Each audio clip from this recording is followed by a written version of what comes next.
Bienvenue au podcast Raviver le désir. Je suis François Renaud, sexologue et psychothérapeute. Le sujet de cette semaine va être la masculinité. Il y a quelqu'un qui m'a posé la question, c'est quoi dans le fond une présence masculine? Ça venait en fait d'un questionnement à l'égard en fait de la grosseur du pénis et on expliquait en fait que la grosseur du pénis n'était pas un critère particulièrement important en fait pour les femmes pour être satisfaites dans leur sexualité. Pas que ce n'est pas un critère pour certaines personnes, que ce n'est pas du tout, mais ce n'est pas nécessairement le critère qui va amener le plus de satisfaction sexuelle nécessairement. Donc, on va explorer en fait cette question-là cette semaine. Donc, quelles sont peut-être les qualités qui peuvent amener de la satisfaction sexuelle en dehors de la grosseur d'un pénis? Donc, comme toujours, vous pouvez nous écrire à info@lesexologue.ca ou aller voir notre site lesexologue.ca où vous allez pouvoir voir tous nos services, nos webinaires, le programme Raviver le désir sexuel et nos services de consultation de nos différents sexologues, psychothérapeutes et psychologues et sexologues à notre clinique. Donc, la question, en fait, vient de Yvon, qui avait lu sur notre site, dans la section Foire aux questions, l'importance, en fait, de la grosseur du pénis. Donc, c'est une question qu'on reçoit souvent, en fait, en tant que sexologue, soit le désir de faire grossir le pénis, qui, malheureusement, a plus ou moins réellement de résultats positifs à cet égard-là, soit que ça se fait par des chirurgies qui généralement donnent des résultats moyennement efficaces et bons, et parfois amènent toutes sortes d'autres complications qu'on peut avoir. On peut aussi voir là, toutes sortes de pilules là, sur les sites porno surtout, qui démontrent là, qu'un petit pénis de quelques pouces peut devenir un gros pénis de beaucoup de pouces. La véracité de ce que ces médicaments-là prétendent n'ont jamais été démontrés. Donc, ce qu'on a entre les jambes, messieurs, c'est ce qu'on va probablement avoir. Ce qu'il faut aussi regarder, c'est qu'en mode flasque, donc quand on n'est pas en érection, le pénis va grandement varier d'un homme à l'autre. On peut avoir des gens qui ont 1-2 pouces, en fait, en mode flasque, puis d'autres qui vont avoir à peu près 4-5 pouces et une certaine grosseur aussi au niveau de la circonférence. Mais en mode érection, la grande majorité des hommes vont avoir un pouce de 5, 6, 7 de grosseur, ce qui est considéré un micro-pénis. Donc, qu'est-ce qui pourrait être considéré atypique comme grosseur de pénis? C'est généralement en dessous de 4 pouces de long. Au niveau de la circonférence, on n'a pas nécessairement là, beaucoup de données à cet effet-là, mais généralement, c'est ça. Ça tourne à l'entour du 5, 6, 7 pouces en mode érection. Donc, il y a des gens ceux qui ont des plus gros pénis en mode, quand ils sont en mode flasque, donc sans érection, vont avoir moins, en fait, de grossissement de volume à l'érection. Ils vont garder peut-être relativement la même grosseur, mais le pénis va devenir plus gros. Tandis que ceux qui ont généralement des plus petits pénis en mode flasque vont s'étirer et prendre plus de grosseur. Donc, c'est comme une balloune, en fait, une érection qui se remplit de sang. Et puis, le sang, il est bloqué, en fait, par des compressions musculaires. Donc, le sang ne peut plus sortir, ce qui fait en sorte que le pénis rempli de sang devient dur. Donc, il y en a que leur pénis reste relativement dans une grosseur, mais devient dur. D'autres qui vont beaucoup plus gonfler, en fait, alentour, comme je disais, du 5, 6, 7 pouces qu'on va avoir. Évidemment, qu'est-ce qu'on voit généralement dans les films pornographie? Ce sont des gros pénis. Donc oui, il y a des hommes qui ont des gros pénis. Il y a aussi des hommes dans ces vidéos-là qui vont utiliser des pompes juste avant, en fait, leur vidéo pour agrandir, en fait, leur pénis. On fait aussi une sélection. Quand on engage souvent des acteurs pornographiques, on engage souvent des gens qui ont des gros pénis. On peut voir parfois, il y en a qui ont des pénis plus de taille moyenne, mais quand généralement les acteurs porno se font engager, c'est parce qu'ils ont généralement un gros pénis. Et même au niveau, en fait, des pénis des personnes noires, on va engager en fait des acteurs qui ont généralement des pénis encore plus gros que la moyenne. Donc, il y a vraiment un stéréotype qui est maintenu, des connaissances fautives, si vous voulez, qu'on maintient, qui ça donne l'impression que tout le monde, tous les hommes ont des plus gros pénis que la majorité des hommes, mais c'est faux en fait. Est-ce que ça existe, des plus gros pénis? Bien sûr. Il y en a qui sont plus grands dans la vie, il y en a qui sont plus petits, puis il y en a qui ont des plus gros pénis, puis il y en a qui ont des plus petits pénis. Donc, il faut considérer en fait que, comme je disais, la moyenne tourne alentour du 5, 6, 7 pouces en mode érection. Ce que vous avez dans un mode flasque est plus ou moins, je veux dire, important dans le sens où ça ne définit pas nécessairement ce que ça va avoir de l'air après. Là, la question, c'est quelle est l'importance, en fait, finalement, de cette grandeur, ces volumes-là, en fait, de pénis. Donc, généralement, ce qui ressort dans les recherches, c'est que les femmes hétérosexuelles vont peut-être chercher des plus gros pénis dans des rencontres plus one night. Donc, il y a des choses qui n'ont pas nécessairement de suite. Donc, c'est ce qui va davantage ressortir sans que ça soit un critère absolu. Les femmes vont dire qu'ils vont préférer peut-être un homme avec un plus gros pénis dans des one night, des rencontres sans lendemain, etc., ou des courtes relations, où c'est peut-être plus basé sur la sexualité. Mais quand on regarde ce que les femmes vont rechercher au niveau d'une relation sexuelle, la qualité et la satisfaction qu'ils vont retirer n'est pas nécessairement à travers la grosseur d'un pénis. Puis on peut voir des revers aussi au niveau des hommes hétérosexuels qui se cherchent peut-être des partenaires sexuels versus des partenaires plus de longue date. Les critères vont nécessairement pas être les mêmes. Ils vont peut-être être plus basés sur l'apparence physique que, par exemple, la personnalité de la personne quand on ne s'attend pas à avoir une relation à long terme. Puis ce que j'avais écrit en fait dans l'information sur le site, c'est que ce que les gens vont potentiellement apprécier ou chercher, c'est davantage en fait une forme de présence masculine. Mais c'est quoi ça, la présence masculine? Puis on va se dire aujourd'hui, en 2024, dans les dernières années, définir la masculinité est devenu quelque chose de très difficile et de très réactif en fait. Donc on est en train de redéfinir en fait la masculinité depuis plusieurs années, voire décennies, surtout avec le mouvement féministe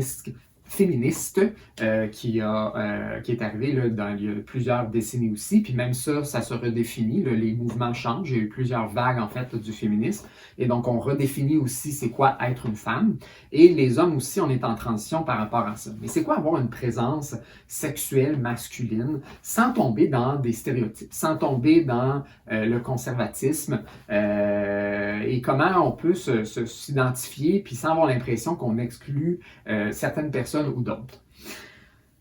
C'est certain qu'une partie de nos critères ou les traits masculins, ils sont construits socialement. Hein? On voit d'une société à l'autre, et même dans la même société, comment elle évolue. Les hommes des années 1950 n'ont pas la même définition de la masculinité qu'il y a peut-être 200 ans, il y a 2000 ans, et même aujourd'hui. Dans les 20 dernières années, en fait, ça a grandement changé qu'est-ce qu'était un homme. Et on est un peu perdu, je vous dirais, en ce moment pour plusieurs hommes qui essayent de se retrouver. Des fois, il y a un mouvement aussi réactionnaire, surtout sur le côté plus conservateur, qui veulent garder en fait les traits plus traditionnels qu'on avait chez les hommes. Puis, il y a un débat en fait par rapport à ça, de c'est quoi réellement un homme. Puis évidemment, on va avoir différents critères pour différentes personnes. Donc, la question de la présence masculine va être différente d'une personne à l'autre et va susciter différentes réactions positives ou négatives. Donc, la présence masculine, pour moi, si j'avais à la définir, c'est vraiment une question de est-ce que je suis capable de dégager une certaine confiance, une certaine fierté d'être un homme. Et je vais le faire principalement à travers, en fait, de mon langage corporel et de la confiance que je vais dégager. Ma confiance aussi à séduire, à démontrer mon intérêt, avoir une certaine fierté de mon image corporelle, de mes compétences, de mes habiletés, des traits de personnalité que je vais avoir.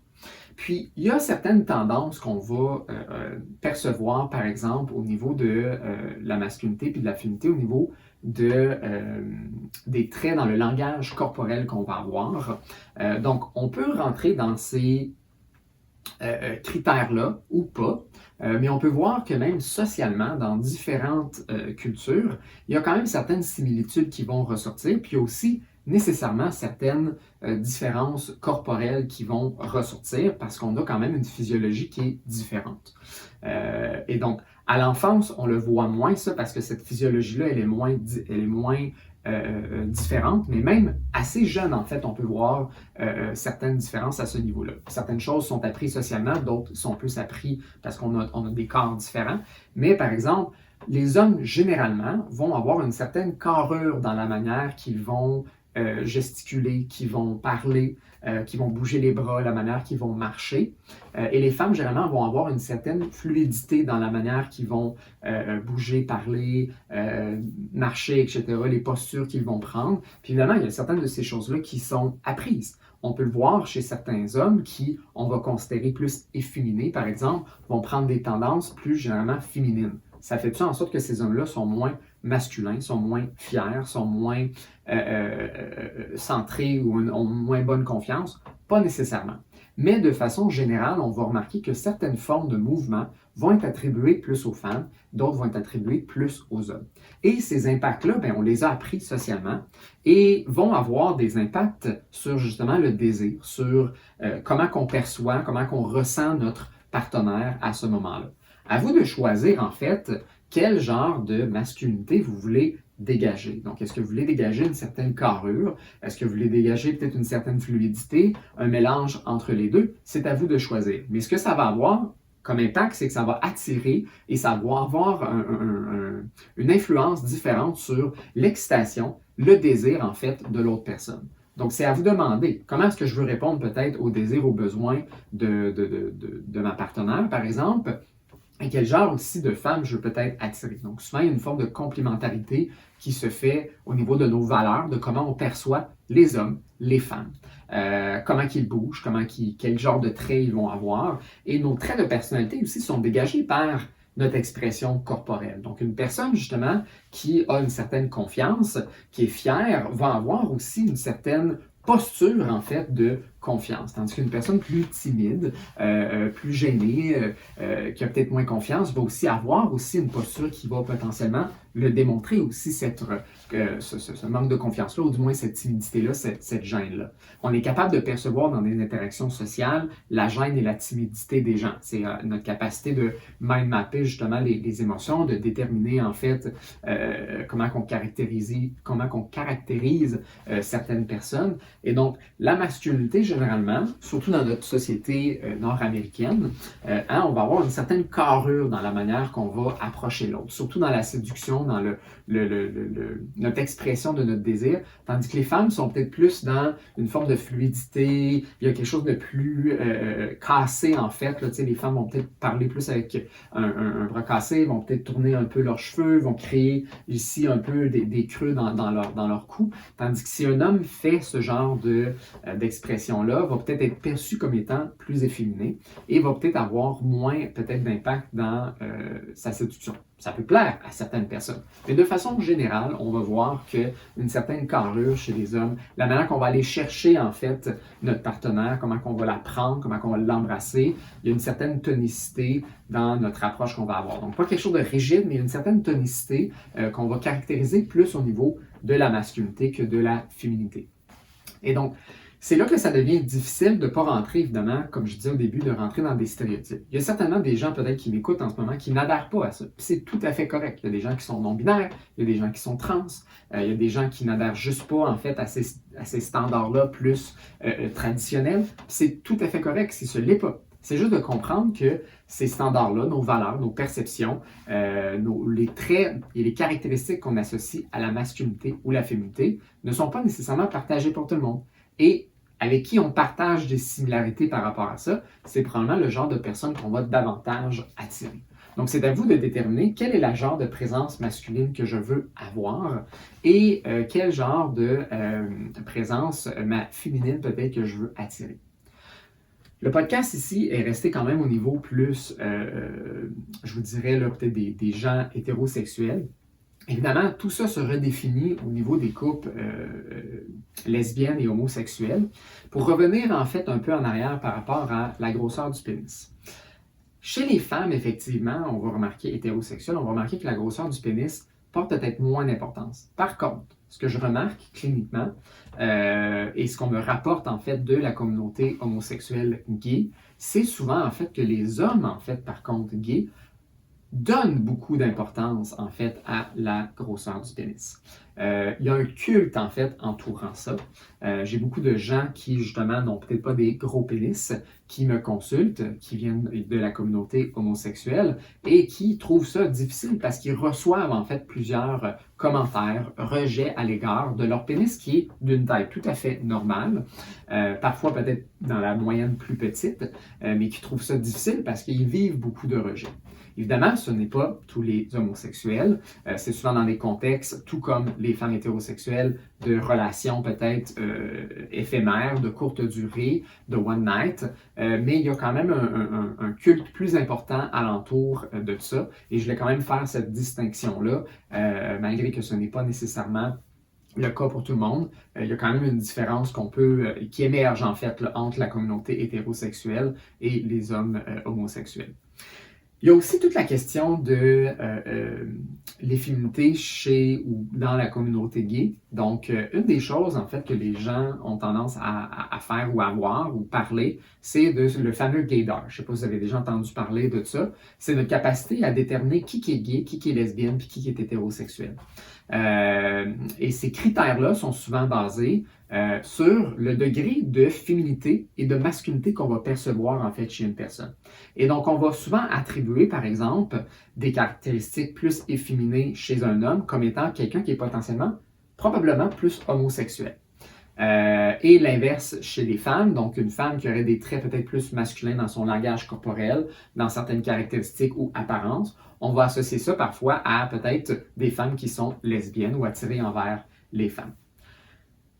Il y a certaines peut-être tendances qui peuvent ressortir par rapport à ça, parce que les hommes hétérosexuels vont avoir tendance à peut-être être moins souvent efféminés et les hommes homosexuels ont peut-être tendance à l'être plus. Évidemment, il y a des hommes hétérosexuels qui sont plus efféminés que d'autres et qui sont de façon erronée, en fait, attribués une forme d'homosexualité parce qu'ils ne dégagent pas c'est quoi être un vrai homme et donc être hétérosexuel. Puis il y a des hommes homosexuels qui rentrent dans les critères de la masculinité très virile qu'on a tendance à attribuer dans notre société, mais qui, au contraire, justement, ont quand même une attirance envers les hommes. Puis ça tombe en fait dans des formes de biais cognitifs qu'on peut avoir où on attribue en fait de façon erronée la féminité aux hommes homosexuels et la masculinité traditionnelle aux hommes hétérosexuels. Et quand en fait on voit un homme efféminé homosexuel, ça va venir confirmer en fait que ces hommes-là sont plus efféminés. Mais quand on va avoir peut-être un homme efféminé, plus viril, masculin, selon les critères de notre société, qui est homosexuel, si on apprend que cette personne-là est homosexuelle, ça devient une exception à la règle.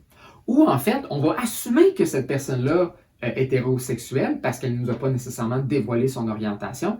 Et donc, ça vient encore confirmer que, regarde, un hétérosexuel, c'est comme ça, les homosexuels sont plus efféminés. Puis on fait la même chose sur le côté, évidemment, des lesbiennes qui démontrent peut-être plus de critères traditionnellement ou typiquement plus masculins comme étant des signes, en fait, d'être lesbienne. Donc, on peut voir, en fait, que nos stéréotypes vont aussi définir potentiellement comment qu'on va percevoir aussi, en fait, l'orientation sexuelle des gens. Et vous pouvez vous l'imaginer que c'est peut-être pas nécessairement le meilleur critère. Le meilleur critère pour savoir si quelqu'un est gay ou lesbienne, c'est de leur demander ou qu'ils te le dévoilent, ou qu'ils font une approche particulièrement séductrice à votre égard ou envers quelqu'un du même sexe. Donc, c'est la façon qu'on peut le déterminer, si vraiment il y a une séduction évidente que la personne peut faire à votre égard ou à l'égard de quelqu'un d'autre du même sexe, tout comme on va le faire avec les couples hétérosexuels, quand on voit un gars, une fille qui se séduisent, on peut voir qu'il y a peut-être une forme de chimie. Encore une fois, c'est le mind mapping qui nous permet de voir ça. On gauge en fait quelles sont les intentions de chacun de ces partenaires-là. Mais se baser sur le degré de masculinité et de féminité selon les critères de notre société, c'est pas nécessairement les meilleurs critères. Et une des raisons, je crois aussi, qu'on va peut-être davantage retrouver des hommes homosexuels qui vont davantage faire ressortir leur côté féminin que des hommes hétérosexuels, et même chose pour les femmes qui vont sortir davantage leur côté masculin. C'est en grande partie parce que ces gens-là, ils ont peut-être moins peur, en fait, d'être tagués comme étant homosexuels et lesbiennes parce qu'ils le sont, et donc ça ne vient pas un critère, en fait, de protection. Donc, il y a souvent des hommes et des femmes qui vont tenter de camoufler peut-être leur côté plus masculin ou féminin parce qu'ils ne veulent pas être perçus comme étant homosexuels ou lesbiennes, ou ils veulent utiliser la féminité ou la masculinité pour séduire en fait le sexe opposé, parce que de façon générale, et c'est comme ça qu'on va potentiellement attirer les gens. C'est à travers notre féminité, à travers notre masculinité pour certaines personnes. Et donc, on va avoir plus peur en fait de démontrer en fait certains côtés peut-être plus féminins si on est un homme hétérosexuel et des côtés plus masculins si on est une femme hétérosexuelle.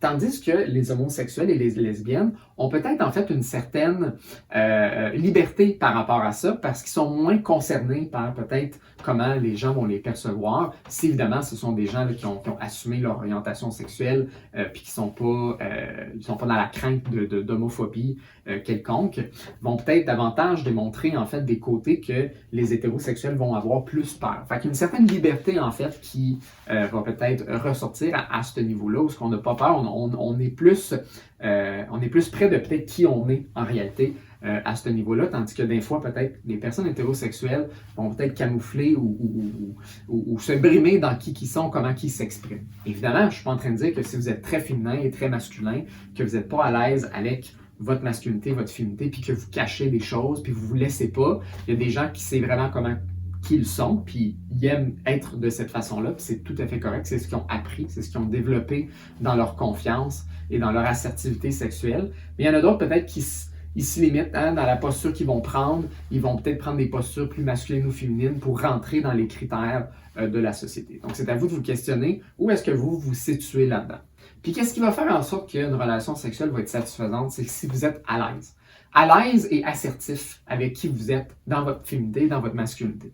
Donc, vous pouvez vous poser la question, c'est quoi les critères pour moi d'être masculin? Qu'est-ce que j'accorde comme importance? Quel genre de partenaire, en fait, je peux être attiré? Est-ce que le genre de partenaire que je veux et la personne que je suis, il y a un match, il y a une complémentarité, puis il y a une complicité à ce niveau-là dans nos valeurs des rôles de genre? Est-ce que je suis dans les stéréotypes parce que j'ai peur peut-être de me faire juger, j'ai peur de me faire voir d'une certaine façon?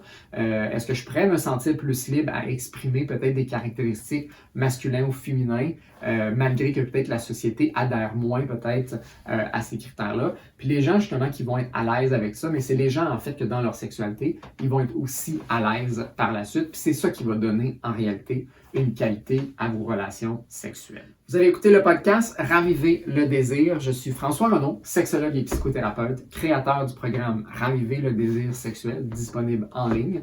Vous pouvez nous écrire à info@lesexologue.ca ou aller sur notre site lesexologue.ca pour aller voir toutes sortes de ressources. On a aussi un blog avec toutes sortes d'articles disponibles sur la sexualité, le désir, la séduction, l'infidélité, bref, tout ce qui touche de près et de loin à la sexologie.